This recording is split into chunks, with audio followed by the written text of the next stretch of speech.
राधे राधे। आपने कभी ध्यान दिया होगा कि कुछ घरों में कबूतर आकर अंडे देते हैं।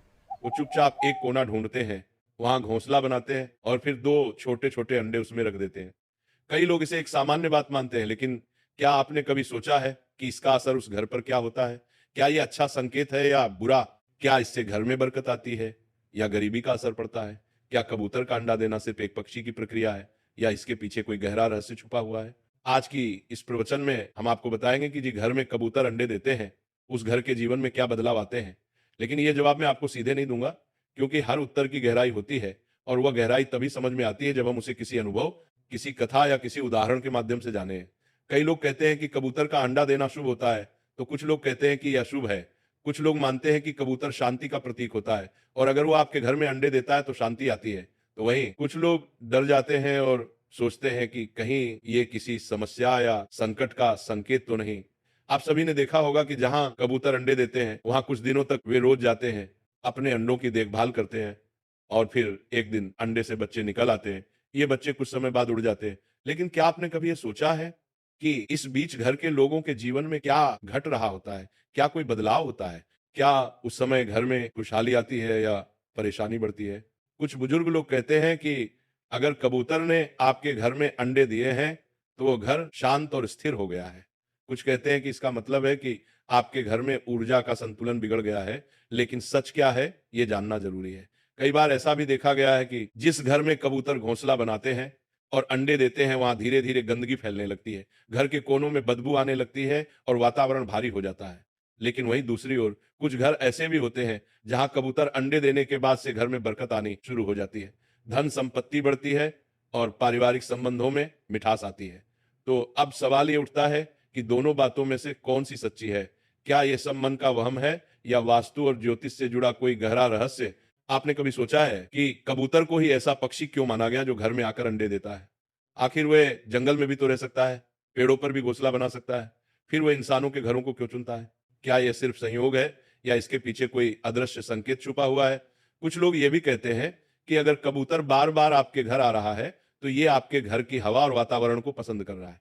इसका मतलब है कि घर की तरंगे, घर की ऊर्जा सकारात्मक है। लेकिन जब वही कबूतर अंडे देकर चला जाता है और उसके बाद घर में लगातार परेशानी आने लगे, तो मन में शंका पैदा होती है। क्या आपने कभी देखा है कि जब कबूतर अंडे देते हैं, तब आपके घर में किस तरह की घटनाएं घटती हैं? क्या घर में कलह बढ़ता है? क्या घर के लोग बीमार रहने लगते हैं? या फिर कोई बड़ा नुकसान होता है? या फिर इसके उलट क्या कभी आपने ये भी देखा है कि उसी समय घर में कोई खुशखबरी आई हो, कोई नौकरी लगी हो, कोई नया काम शुरू हुआ हो? ये सारे सवाल आपको सोचने पर मजबूर कर देंगे कि कबूतर का अंडा देना सिर्फ एक सामान्य बात नहीं है, इसके पीछे कुछ है जो हम सबको समझना होगा। और इसलिए एक बार की बात है, हिमालय की ऊंचाइयों पर स्थित शांत और दिव्य कैलाश पर्वत पर भगवान शिव गहरी तपस्या में लीन थे।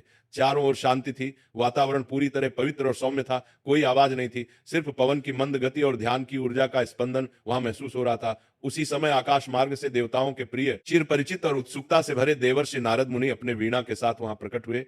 वे हर युग में हर लोक में भ्रमण करते हैं और जहां कहीं उन्हें कोई रहस्य, कोई बात या कोई जिज्ञासा मिलती है, वहां वे बिना देर किए पहुंच जाते हैं। और आज उनकी ये जिज्ञासा उन्हें सीधे कैलाश पर्वत तक ले आई थी। नारद जी भगवान शिव के चरणों में झुके और बड़े आदर से बोले, जय शिव शंभु, नम शंभु भगवान। आप साक्षात ज्ञान और सत्य के स्वरूप हैं। आज मैं एक बहुत विशेष प्रश्न लेकर आपके पास आया हूं। भगवान शिव ने धीरे धीरे नेत्र खोले, उन्होंने नारद जी की ओर देखा और शांत स्वर में कहा, देवर्षि आपका स्वागत है, कहिए आप कौन सी जिज्ञासा लेकर आए हैं? नारद जी बोले, भगवान मैं जब पृथ्वी लोक में भ्रमण कर रहा था, तब मैंने अनेक घरों में एक विशेष बात देखी। कुछ घरों में कबूतर आते हैं, घोंसला बनाते हैं और फिर अंडे देते हैं, वहां रहकर कुछ दिन तक अपने बच्चों की देखभाल करते हैं। लेकिन कुछ लोगों का कहना है कि जहां कबूतर अंडे देते हैं, वहां दरिद्रता आ जाती है। कुछ कहते हैं कि वहां अशुभ ऊर्जा का वास हो जाता है और कुछ कहते हैं कि वह घर पवित्र और शांत हो जाता है।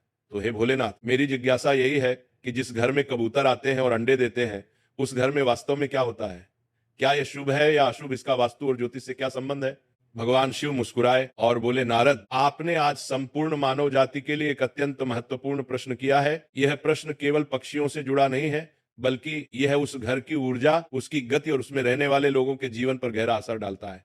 नारद जी ने फिर कहा, भगवान मैं जानता हूं कि इस प्रश्न का उत्तर साधारण नहीं है, लेकिन मैं चाहता हूं कि आप मुझे विस्तार से समझाएं कि कबूतरों का घर में आना, अंडे देना और फिर चले जाना, इसका गहरा रहस्य क्या है? क्या इसका सीधा संबंध हमारे कर्मों से है या हमारे घर की स्थिति से? क्या ये आने वाली घटनाओं का संकेत देता है? क्या यह चेतावनी है या वरदान? भगवान शिव थोड़े गंभीर हो गए और बोले, देवर्षि, इसका उत्तर मैं आपको सीधे शब्दों में नहीं दूंगा, क्योंकि यह केवल एक पक्षी के आने जाने की बात नहीं है। इसके पीछे जीवन के कई संकेत छुपे हुए हैं जो हर गृहस्थ के जीवन को प्रभावित करते हैं। मैं आपको एक कथा के माध्यम से इस प्रश्न का उत्तर दूंगा, क्योंकि बिना कथा के इसका भाव और गहराई समझना कठिन होगा। लेकिन उससे पहले मैं आपको कुछ बातें समझाना चाहता हूं। नारद जी ध्यानपूर्वक भगवान शिव की ओर देख रहे थे। भगवान शिव आगे बोले, देवर्षि, जब कोई पक्षी, विशेष रूप से कबूतर, किसी घर में आता है और अंडे देता है, तो वो उस स्थान की ऊर्जा को महसूस करके ही वहां ठहरता है। ये कोई संयोग नहीं होता। घर की दिशा, उसमें बहने वाली हवा, वहां की नमी, ध्वनि और कंपन, ये सब किसी जीव को आकर्षित करते हैं, और जब वह जीव वहां अंडे देता है तो वो उस ऊर्जा के साथ जुड़ जाता है। नारद जी ने सहमति में सिर हिलाया और कहा, तो इसका अर्थ यह हुआ कि कबूतर का अंडा देना सिर्फ एक प्राकृतिक प्रक्रिया नहीं बल्कि ऊर्जा का संकेत है। भगवान शिव बोले, बिल्कुल देवर्षि, परंतु यह ऊर्जा सकारात्मक है या नकारात्मक, इसका निर्धारण कई बातों पर निर्भर